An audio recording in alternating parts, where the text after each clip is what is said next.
Assalamualaikum warahmatullahi wabarakatuh. Halo sahabat muslim yang dirahmati Allah subhanahu wa ta'ala.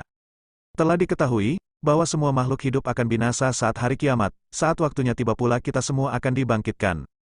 Saat kita meninggal dunia, semua bagian tubuh manusia lama-kelamaan akan membusuk dan hancur. Namun ada bagian yang takkan hancur, bagian ini pula lah yang menjadi dasar kita dibangkitkan kembali. Lalu bagian manakah itu? Apakah keistimewaannya? Lalu bagaimana sains memandang hal ini? Tonton video ini sampai akhir agar kamu mengetahui.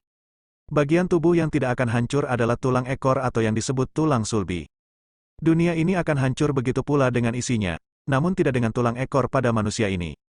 Persoalan ini sudah dikabarkan oleh Rasulullah Shallallahu Alaihi Wasallam dalam sabdanya.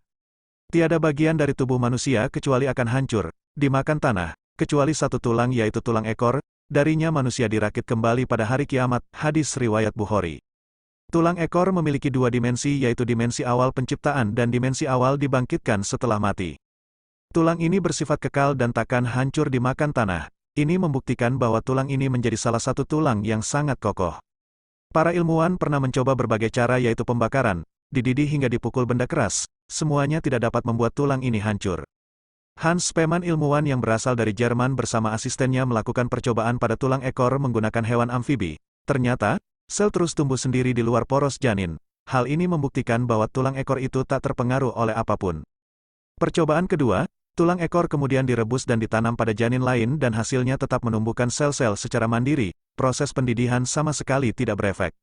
Dr. Muhammad Albar, ahli medis International Medical Center, mengatakan, para pakar embriologi menemukan bahwa tulang ekor adalah permulaan menuju terbentuk. Bagian ini menjadi stimulan untuk sel membelah berkembang dan membentuk organ lainnya.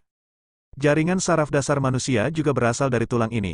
Dalam buku Miracle Al-Quran dan As-Sunnah, para pakar embriologi menjelaskan secara detail bahwa manusia tercipta dari untaian yang sangat halus, yakni untaian primer. Untaian tersebut terbentuk karena kuasa Allah subhanahu wa ta'ala, pada hari ke-15 setelah pembuahan sel telur implementasi pada dinding rahim.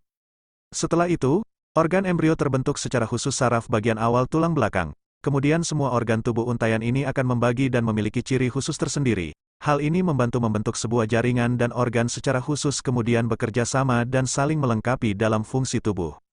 Untaian halus ini akan terurai sampai manusia meninggal. Meskipun begitu, tulang ekor manusia akan tersisa, dan inilah yang menjadi dimensi kebangkitan manusia kembali.